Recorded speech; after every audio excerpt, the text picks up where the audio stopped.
दो तीन बातें दिल से कहनी है आपको।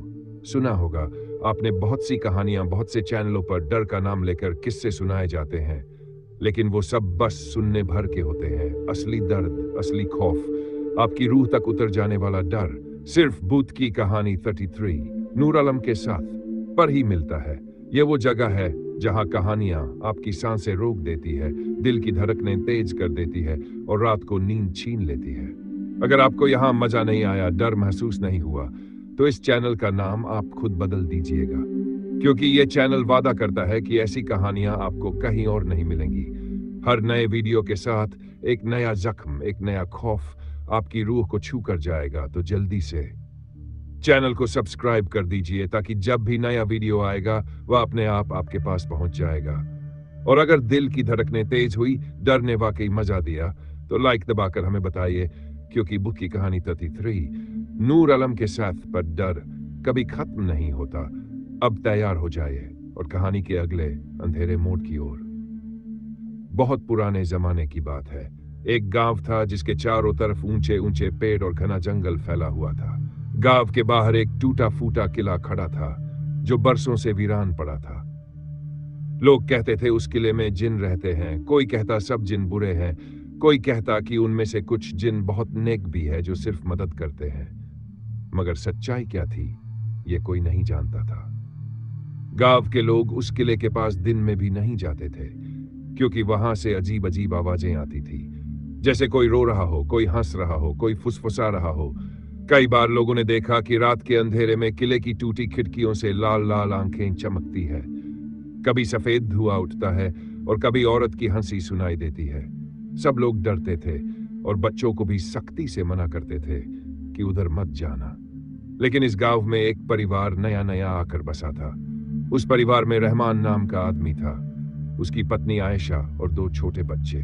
रहमान गरीब था और उसे रहने के लिए कोई जगह नहीं मिली, तो उसने वही किले के पास की एक पुरानी हवेली देखी और उसमें आकर रहने का फैसला किया।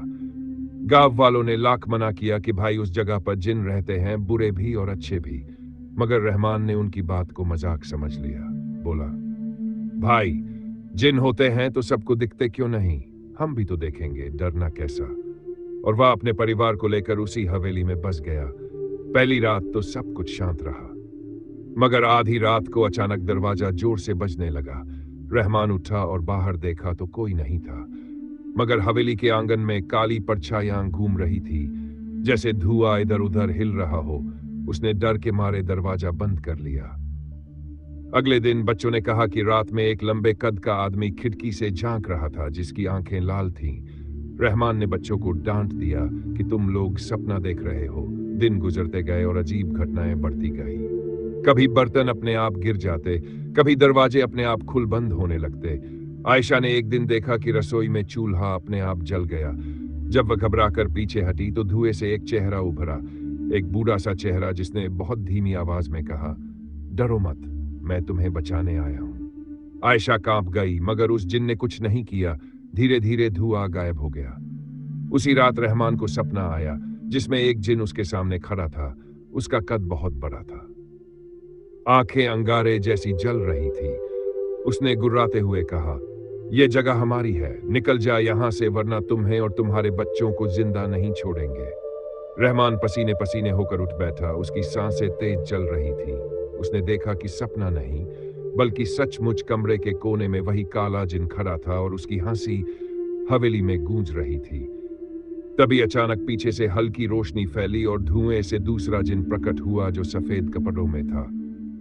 उसने रहमान के सामने खड़े काले जिन से कहा, यह परिवार मेरा मेहमान है, तू इन्हें नुकसान नहीं पहुंचा सकता। दोनों जिनों के बीच भयानक टकराव हुआ। पूरा कमरा कांपने लगा, खिड़कियां हिलने लगीं और बच्चों की चीखें निकल पड़ी। उस रात रहमान को पहली बार समझ आया कि गांव वाले सच कह रहे थे। इस हवेली में जिन रहते हैं और उनमें से कुछ बहुत बुरे हैं, मगर कुछ अच्छे भी हैं। बुरा जिन रोज रोज डराने आता, कभी बच्चों को हवा में उठा देता, कभी रात में आयशा की चोटी खींच लेता, कभी खाने का सामान सड़ा देता। मगर वही नेक जिन बार बार प्रकट होकर उस परिवार को बचाता।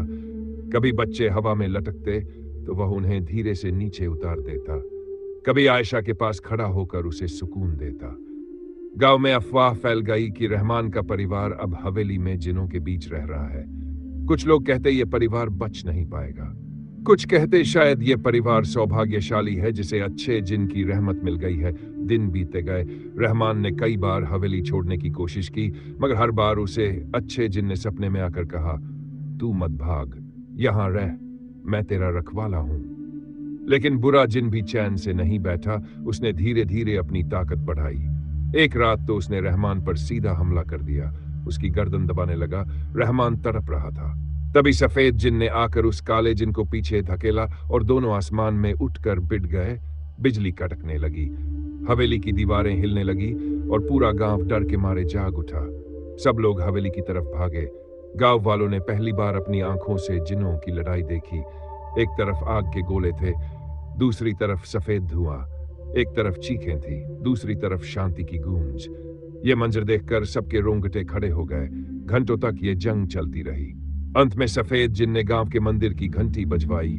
घंटी की आवाज सुनकर बुरा जिन दर्द से चीखने लगा और धुएं में बदलकर गायब हो गया। उसके बाद सफेद जिन ने गांव वालों से कहा, यह परिवार मेरा है, इनको कभी मत भगाना। बुरे जिन बार बार आएंगे, मगर जब तक मैं हूं कोई इनका बाल भी बांका नहीं कर सकता। इतना कहकर वह भी गायब हो गया। उस दिन के बाद से रहमान और उसका परिवार उसी हवेली में रहने लगे। गांव वाले भी अब डरने के बजाय उनकी मदद करने लगे। बुरे जिन की छाया अब भी कभी कभी दिखती है, मगर सफेद जिन हर बार रहमान को बचा लेता है। कहते हैं यह सिलसिला आज तक जारी है। कुछ लोग कसम खाकर कहते हैं कि उन्होंने खुद रात में हवेली से आती आवाजें सुनी है। कभी चीख, कभी हंसी, कभी किसी के पड़ने की आवाज और कभी कोई कहता, डरो मत, मैं तुम्हारे साथ हूं।